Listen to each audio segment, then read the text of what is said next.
Now, if you haven't watched all 6 seasons of The Handmaid's Tale, you'd think that the series is about a raging, bra-burning, blue-hair feminist. When in truth, Hulu's hit series The Handmaid's Tale is really about freedom, or mostly the illusion of it. Girls, there is more than one kind of freedom. There is freedom to and freedom from. It's about breaking free from the matrix. After all, Gilead may be a fictional town. However, many of its principles and underlying beliefs ring true.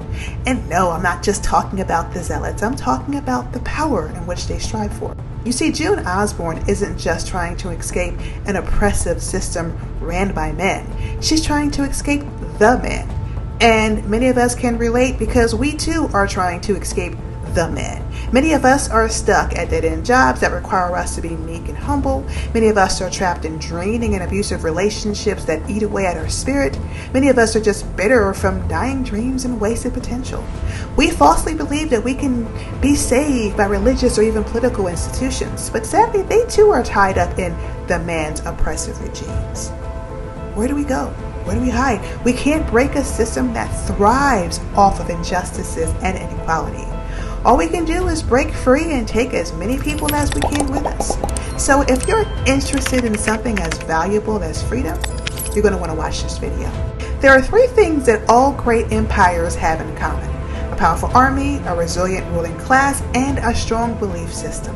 In many cases, that belief system is built on some kind of religious philosophy or theology. It can be used as the glue to bring people together, to give tribes, communities, and even nations a strong sense of self. Unto the woman he said, I will greatly multiply thy sorrow and thy conception. In sorrow thou shalt bring forth children. There is a strength in numbers, and victory is often attained when there is a united front. But sadly, attaining power and maintaining it are 2 different things. The belief system needs to change, not for the ruling class, but for those who are beneath them. As a result of this, religious institutions that are meant to inspire and free the mind imprison it. Worse, hierarchies form, where those on the highest tiers subjugate those on the bottom. An invisible caste system develops where the higher class feels emboldened to harass, abuse, and even torture others.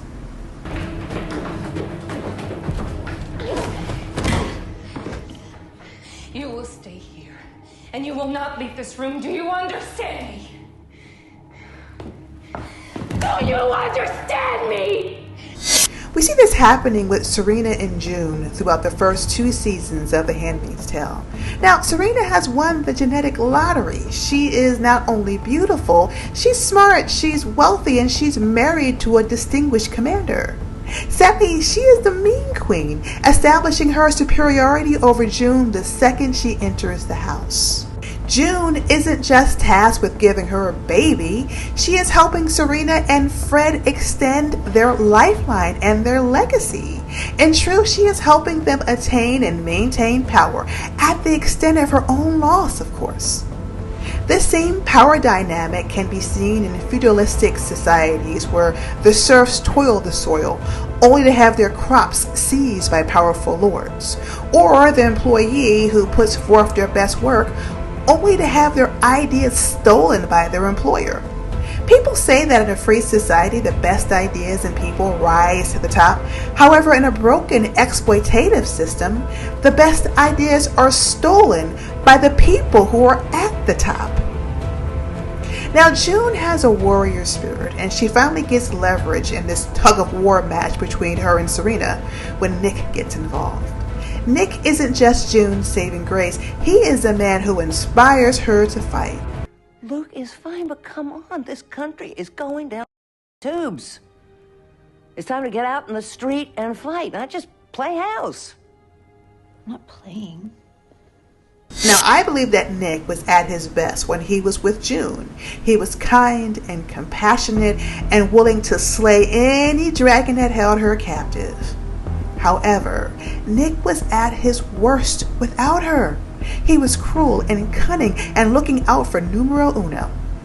Sadly, this is the mindset of a soldier. They take orders without thought or question because they are victims of indoctrination.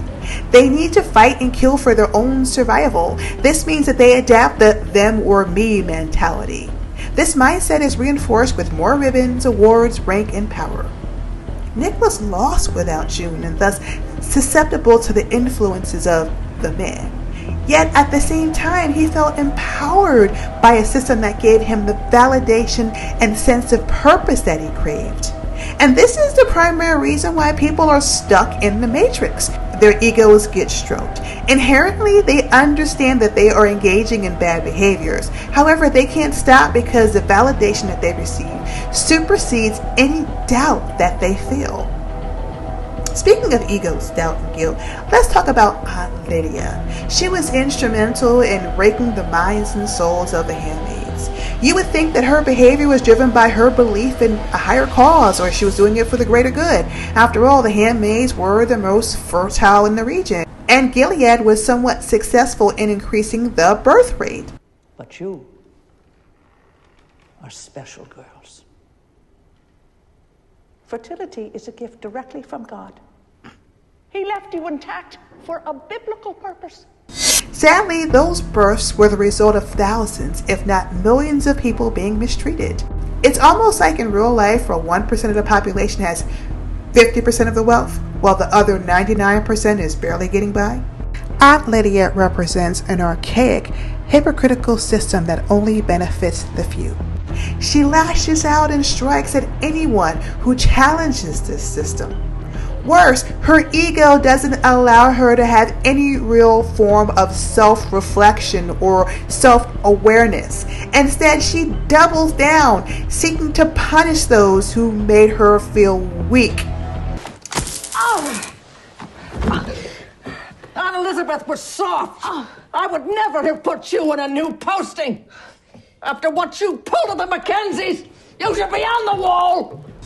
Aunt Lydia understands that if the system crumbles, she herself wouldn't have a purpose.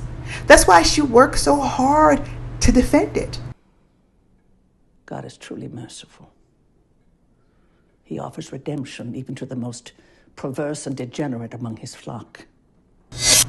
And that's why she is keen on demeaning those who are so set against it. Of course, I'm talking about the misfits like Maura and Emily. Both women were deemed as gender traitors, but in truth, they were a threat to Gilead's power structure. Not just because of their sexual orientation, but because of their ability to think differently. Nonconformity is the kryptonite to any exploitative society, and those who can't get along and go along will be ostracized.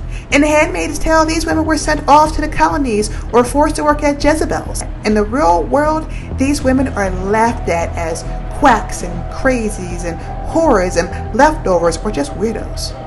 In truth, June's journey is not only about self-reflection, but it's about freedom. She understands that Gilead's system is broken. If people don't fight and they just go along to get along, the system will never be fixed. Lord Jesus, be revealed from heaven with his mighty angels. In flaming fire thou shalt take vengeance. Burn, mother, burn. In short, many revolutions start with one person. There is one person who has had enough. There is one person who takes the stand. There is one person who pushes the envelope just a little too far. An empire falls when people unite and decide that enough is enough. So what do you think about The Handmaid's Tale? Please sound off in the comments below.